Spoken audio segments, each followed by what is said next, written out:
চলে আসলাম হলো নিমসার বাজার।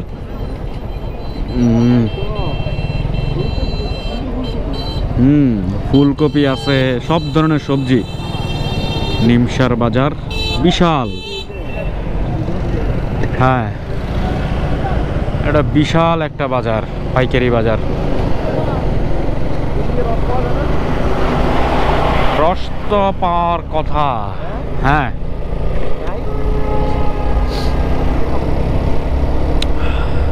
বিশাল একটা পাইকারি বাজার। আড়ত আড়ত বলতে গেলে চলে আর কি, আড়তই এগুলা।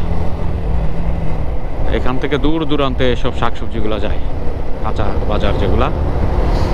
তো আমরা নিমসার ক্রস করলাম,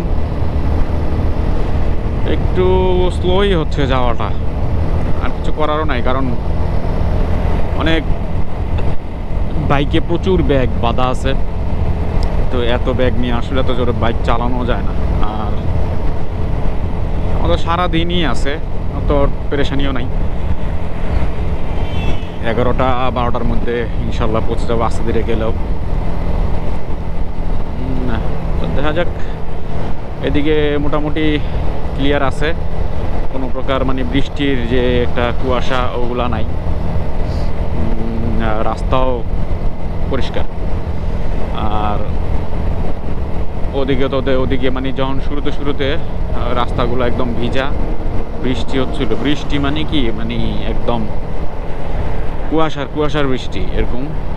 তো ওইখানে দেখা যায় যে ব্যাগ ভিজে গেছে পিছন দিয়ে, যেগুলো কিছু তো বাধা হয়েছিল ওগুলা নিচ দিয়ে ভিজে গেছে আর কি।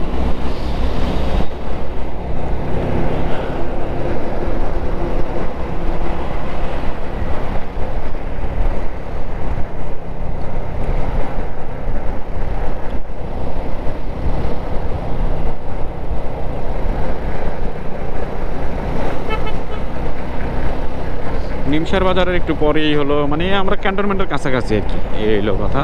75 কিলো চলে আসছি তো।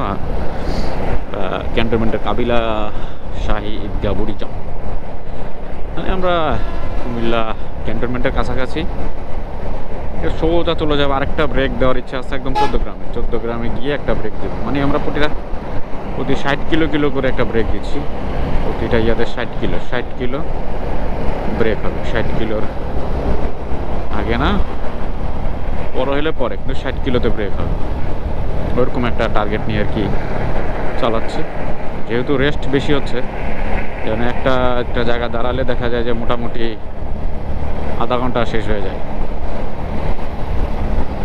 যেহেতু দুইটা পিলিয়ন আছে, দুইটা পিলিয়ন ব্যাগ নিচে, ওজন দুইটা ব্যাগ আছে। এই ব্যাগগুলো তো ভারী, এই কারণে তাদের একটু রেস্ট দরকার পড়ে বেশি।